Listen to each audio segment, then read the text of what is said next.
Result কি হলো। আর আজকে আমাদের টিমে কোন কোন প্লেয়ার খেলছিল, আজকে কিন্তু আমাদের সে ভাইরাল চিকুকে আনা হয়েছিল, আরো কে কে খেলছিল চলো সব বলবো আজকের এই ছোট্ট মিনি ব্লগে। Hello everyone, welcome to my mini blog. Guys আজকেও আমাদের টিম করেছে রিয়ান ভাই, সাগরভাঙা, বালিমাঠ, এমএলএ কাপ। আর গাইস এত বিকেল বিকেল যাচ্ছি কেন, একটি আমার কাজ আছে, তারপর যাবো আমি খেলা দেখতে।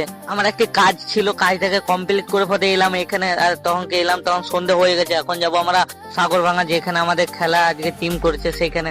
চলো যাওয়া যাক সাগরভাঙা বালিমাঠ। আর এখন আমরা বেরিয়ে পড়েছি, আর এখন মাঠের সামনে চলে এসেছি। দেখতে পাচ্ছি আমাদের গাড়িটা ভাই এখানে পার্কিং করে দিল। আর এখন মাঠের কাছে যাই চলো। আর মাঠে আসতেই দেখে এখনো কিন্তু খেলা শুরু হয়নি। আর গাইস এখানে আমি ফার্স্ট টাইম আসি, এত দর্শক হয় এই মাঠটাতে আমি জানি না। এখানে আমার ফার্স্ট টাইম আসে। আর আমাদের খেলা আছে 4 নম্বর, এখনো খেলা শুরু হয়নি। আর আজকে খেলাটাই ছিল ফ্রি এন্ট্রি, মানে আজকে 1 টাকা এন্ট্রি ছিল। আর যারা উইনার হবে তারা পাবে 50,000 টাকার ট্রফি, আর যারা রানার্স হবে তারা পাবে 30,000 টাকার ট্রফি। তারপর কিছুক্ষণ পরে ফার্স্ট খেলা শুরু হয়ে গেল।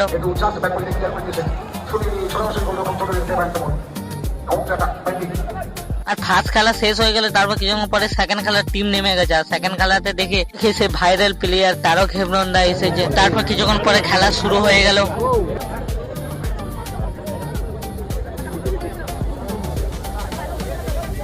তারপর চলে এলাম আমাদের টিমের প্লেয়ার গুলো যেখানে আছে সেইখানে। আর আমাদের ছিল 4 নম্বর খেলা, তাই আমাদের এখন রেডি হচ্ছে। 3 নম্বর খেলা চলছে। আমি 3 নম্বর খেলা দেখতে যাইনি, তার জন্য আমি দেখাইনি 3 নম্বর খেলা। আজকে কিন্তু সে ভাইরাল প্লেয়ার আমাদের টিমে চিকুদা খেলবে। আজকে কিন্তু খেলাটায় 2টো ফরেনার অ্যালাউ ছিল, তার জন্য আমার 2টো ফরেনার এনেছে। একটা ফরেনার আছে নান্নাজন, আর একটি ফরেনার আছে ডেজার। বাঙালি প্লেয়ারের মধ্যে আছে চিকুদা, গোলকিপার আছে রাকেশ দা, আর আছে চিনালি, আর আছে চাহাল। আর আজকে খেলা কিন্তু আমাদের পড়েছে বাজরাঙ্গি ফ্রেন্ডসের সঙ্গে। চলো আজকে খেলার রেজাল্ট কি হয়। টিম কিন্তু আমরা খারাপ বানিয়েছি, টিম কিন্তু আমরা ভালোই বানিয়েছি। চলো আজকে খেলার রেজাল্ট কি হয়। আর তারপর কিছুক্ষণ পরে আমাদের খেলাও শুরু হয়ে যায়।